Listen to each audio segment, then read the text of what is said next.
2008년 4월 18일 일본 도쿄 고토쿠의 맨션에서 퇴근 후 집에 돌아오던 여성이 실종되었습니다.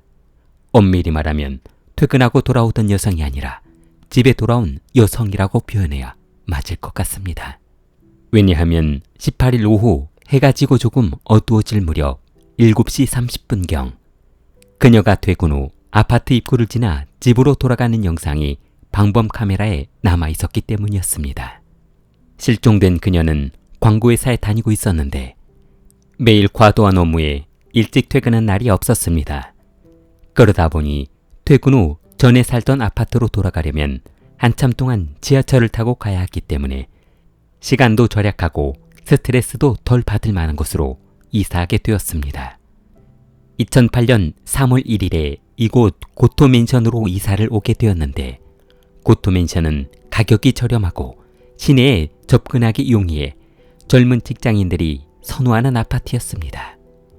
실종된 도조 루리카 23세는 언니와 함께 임대 아파트로 이사해 얼마 안 되는 살림살이를 정리하고 직장 출근을 시작했습니다.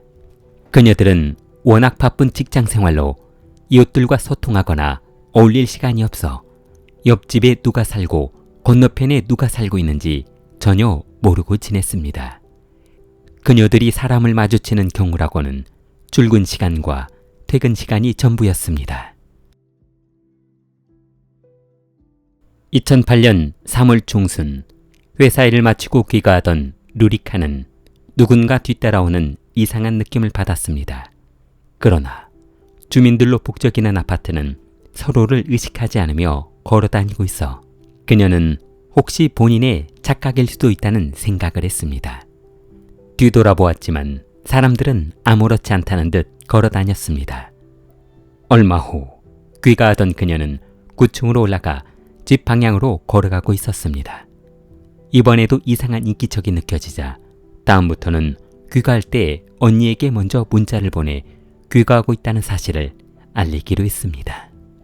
2008년 4월 초 한 남성이 한적한 9층을 두리번거리며 198호 전기 계량기를 유심히 바라보고 있었습니다. 계량기가 돌아가면 집안에 사람이 있는 것이고 계량기가 돌아가지 않으면 그녀가 아직 퇴근하지 않았다는 것을 알 수 있기 때문이었습니다. 그는 약 일주일 동안 메모지에 계량기 돌아가는 시간대를 체크해 보았습니다. 그러자 그는 198호 집주인이 7시 반경에 퇴근해 돌아온다는 것을 알아낼 수 있었습니다. 매번 계량기를 체크하는 남성은 루리카가 거주하고 있는 198호 같은 라인에 살고 있는 오시시마였습니다. 오시시마는 그녀를 처음 본 순간 그녀에게 반해버렸습니다. 외모가 예뻐서 몸매가 날씬해서 반한 것이 아니라 그녀를 소유하고 싶은 소유욕에 그녀가 언니와 살고 있어 납치하기 쉬울 것으로 판단해 그녀를 집안에 가둬두고 있을 생각을 하니 가슴이 설레어 그녀에게 반해버린 것이었습니다. 2008년 4월 18일 오후 7시 30분 오시시마는 그녀가 한 채의 오차도 없이 인근 지하철역에 도착해 맨션으로 걸어오는 시간을 계산해 숨어있기로 했습니다. 그녀의 집이 198호이고 오시시마의 집은 한 칸 건넌 196호였습니다. 오시시마는 현관문을 아주 살짝 열어놓고 복도 끝만을 바라보았습니다. 그녀가 8층을 걸어 9층 계단에 올라서면 자동으로 전등에 불이 들어오기 때문이었습니다. 그렇게 한참을 기다리던 오시시마는 시계를 바라보며 곧 그녀가 계단에 올라오기만을 기다리고 있었습니다. 오시시마가 그녀를 기다리고 있던 순간 루리카가 저 멀리에서부터 현관문 열쇠를 꺼내 만지작거리며 열쇠 소리를 내고 다가왔습니다. 절렁이는 열쇠 꾸러미 소리가 멈추고 그녀가 현관문 열쇠 구멍에 열쇠를 집어넣는 순간 오시시마는 살짝 열려있던 현관문을 박차고 나가 198호 문이 닫히기 전에 손을 집어넣었습니다. 그리고 현관문을 열어젖힌 후 그녀를 거실에 밀어 넘어뜨렸습니다. 오시시마는 준비해간 부엌칼을 그녀의 목에 대고 순순히 말을 들을 것을 요구했습니다. 힘없이 쓰러진 그녀는 반항 한번 하지 못하고 살려달라며 울부짖었으나 호시시마는 눈도 깜빡이지 않고 그녀를 본인 집으로 끌고 들어갔습니다. 그녀를 집으로 끌고 간 호시시마는 작은 방에 매트리스를 깔아두고 두 팔과 다리를 묶어 매트리스 위에 집어 던져버렸습니다. 그날 저녁 8시 43분 퇴근 후 집에 돌아오던 언니는 먼저 돌아와 있을 동생이 기다리고 있을 것을 기대하며 현관문을 열어보았으나 집 안에는 아무런 인기척이 없었습니다. 집이라고 해봐야 장난치고 숨어 있을 만한 곳도 없는 아주 작은 규모라서 그녀는 조금 이상하다는 생각을 하고 있었습니다. 그런데 그녀가 집 안으로 들어서 현관 신발장에 신발을 벗어두려는 순간 바닥에 시뻘건 혈흔이 묻어있는 것을 발견했습니다.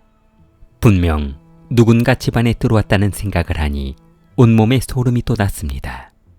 언니는 더 이상 주저하지 않고 경찰에 신고했고 경찰은 곧바로 현장에 도착했습니다.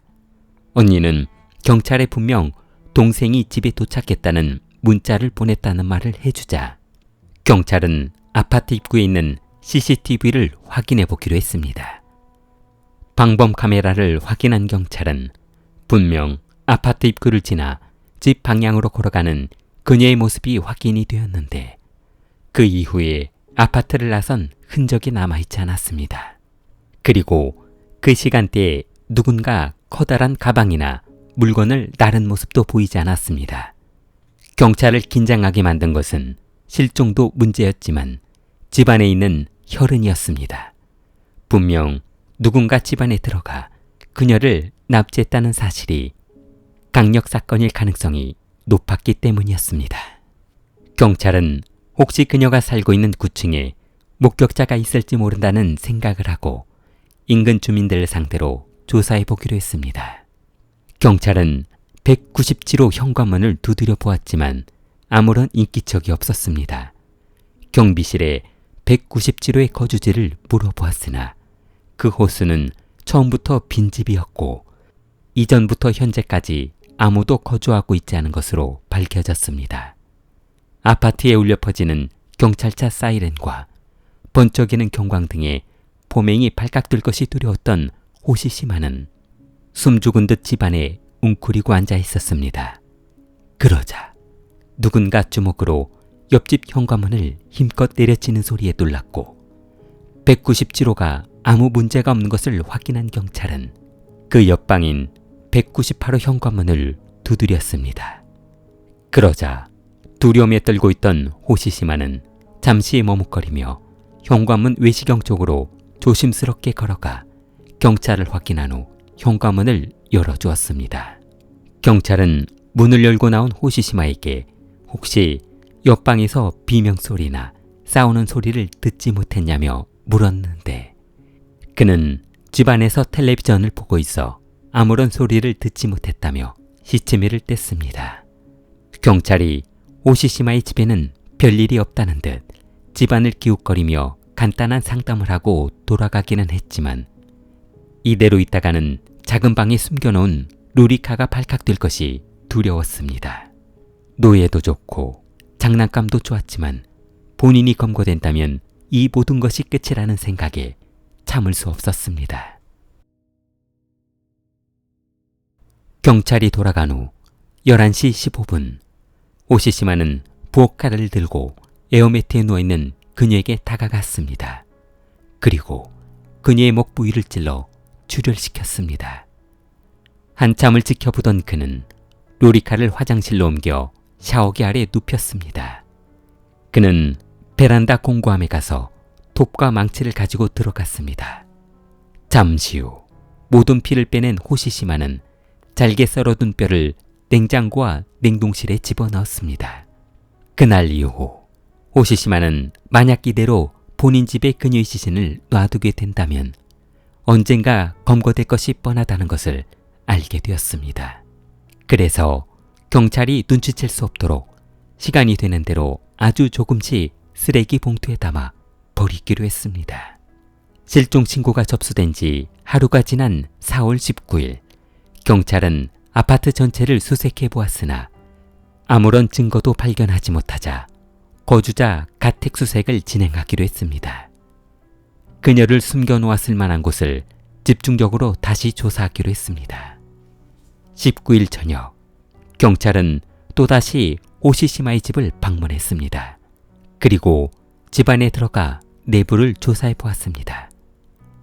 그러나 집안 어느 곳에도 성인이 숨어 있을 만한 곳은 없어 보여 양해를 구하고 나가려 했습니다.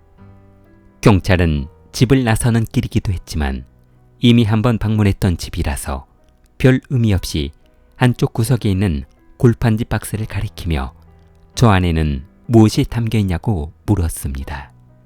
그러자 호시시마는 1월에 이사 온 뒤로 안 쓰는 물건들을 넣어놓고 아직 정리를 하지 못했다며 설명해 주었습니다. 그러나 그 박스 안에는 냉장고에 넣었다 더 이상 놔둘 곳이 없었던 루리카의 시신 일부가 들어있었습니다. 경찰은 설마 살아있는 사람이 그 박스 안에 들어가 있을 것이라고는 생각하지도 못하고 무심하게 지나친 것이었습니다. 경찰이 눈치를 채지 못하고 집에서 나가자 다급해진 호시시마는 아주 조심스럽게 쓰레기 봉지에 담아버렸습니다. 5월 1일이 돼서야 모든 흔적을 없앨 수 있었습니다. 호시시마는 경찰이 외부를 수사하지 않고 계속해서 아파트 주민들만 조사하는 점에 두려워 잠을 잘 수가 없었습니다. 집안에서 그녀의 흔적을 없애는 것은 성공했지만 혹시 모를 본인도 기억 못하는 증거가 남아있지 않을까 걱정이 되었습니다. 그때 호시시마의 머리를 스치고 지나간 기억이 있었는데 그것은 범행 당시 손으로 잡았던 현관문에 남아있을 지문이었습니다. 호시시마는 곧바로 지문을 뭉개놓지 않으면 경찰이 지문을 대조했을 때 검거되고 말 것이라는 것을 예상했습니다. 그는 약품을 준비해 그의 손가락 지문에 쏟아부었습니다. 호시시마는 뭉개진 그의 지문을 보며 만족해하고 있었는데 그러던 어느 날 경찰이 지문을 대조해보자며 그의 집 초인종을 눌렀습니다. 지문을 제초하기 위해 호시시마의 손을 바라본 경찰은 그의 기이한 손가락 지문을 보며 의심을 하기는 했는데 경찰은 어쩔 수 없이 한 달을 기다려 호시시마의 지문이 생성될 때까지 기다리기로 했습니다. 경찰은 한 달 후에서야 그의 손가락에서 속살이 올라와 지문을 채취할 수 있었고 그의 지문이 현장에 남겨진 지문과 일치하다는 것을 알아냈습니다. 2008년 5월 25일 경찰은 일단 호시시마를 주거 침입 혐의로 검거하고 그의 집을 정밀 수사해 보기로 했습니다. 호시시마의 집을 수색하던 경찰은 화장실 하수관에 사람의 것으로 의심되는 살점이 걸려있는 것을 확인하고 유전자 검사를 실시했습니다. 그러자 하수관에서 발견된 유전자는 실종된 루리카의 유전자와 일치했는데 경찰은 분명 이곳에서 살인 행위가 벌어졌다는 것을 확신하고 쓰레기통과 상자 안을 모두 조사해 보기로 했습니다. 집안을 수색하던 경찰은 절단된 루리카의 신용카드와 면허증 지갑들을 발견하고 그의 안방에서 추가로 루리카의 혈흔을 발견했습니다. 6월 13일 경찰은 살인과 시체 유기 혐의로 호시시마를 체포했습니다. 호시시마 다카토쿠는 1975년 1월 오카야마현 오카야마시에서 사형제 중 장남으로 태어났습니다. 그가 만 2살 때 어머니는 아들을 목욕시켜주기 위해 욕조에 뜨거운 물을 담아두었는데 온도를 맞추기 위해 차가운 물을 담는다는 것을 깜빡하고 그대로 아이를 집어넣어 하반신에 지울 수 없는 커다란 화상을 입고 말았습니다. 초등학교에 들어갔던 호시시마는 그때 남았던 화상이 친구들의 놀림감이 되어 접근하지 말아야 할 괴물로 인식되었습니다. 고등학교를 졸업할 때까지 친구들에게 놀림을 당했던 그는 그때 당시 본인을 이렇게 만든 부모를 원망해도 보았지만 아무런 소용이 없었습니다. 고등학교를 졸업한 호시시마는 더 이상 부모와 같이 생활하고 싶지 않아 졸업 후 곧바로 도쿄에 있는 조그만 컴퓨터 회사에 취직해 독립할 수 있었습니다. 연봉 600만 원의 계약직으로 일할 수 있어 너무 좋았습니다. 호시시마는 어려서부터 본인의 신체적 결함으로 평생 여자를 사귈 수도 없고 결혼도 할 수 없다는 생각에 그럴 바에야 성인이 되면 여자를 가둬두고 노예처럼 부려먹고 싶은 생각을 하고 있었습니다. 그가 독립하고 2008년 1월에 이사한 옆집에 여성이 새로 이사 왔다는 것을 알게 되었습니다. 그동안 꿈꿔왔던 인생의 목표가 마침내 실행될 수 있는 순간이라 생각이 되었습니다. 2009년 1월 13일 도쿄지법에서 재판 중 검찰은 호시시마가 루리카이 시신을 훼손한 사진을 증거로 제시했습니다. 현장에서 발견된 것 같은 가로 세로 5cm로 아주 잘게 썰어진 172개의 조각난 시신과 49개의 뼈 조각을 실물과 샘플 모델로 만든 증거로 제시했습니다. 법정에서 모든 혐의를 인정한 호시시마는 2009년 1월 26일 열린 6번째 공판에서 사형을 판정받았습니다. 그러나 2009년 2월 18일 법원은 돌연 사형 판결을 취소하고 무기징역을 판결했습니다. 그 이유는 그가 처음부터 그녀를 납치한 목적이 살인이 아닌 쾌락을 위한 목적이었다는 것을 강조했습니다. 범행이 발각되지 않으려 우발적인 행동이 불가피했다는 것이었습니다. 길리테미를 사랑하는 마음을 좋아요와 구독으로 표현해보세요. 길리테미였습니다.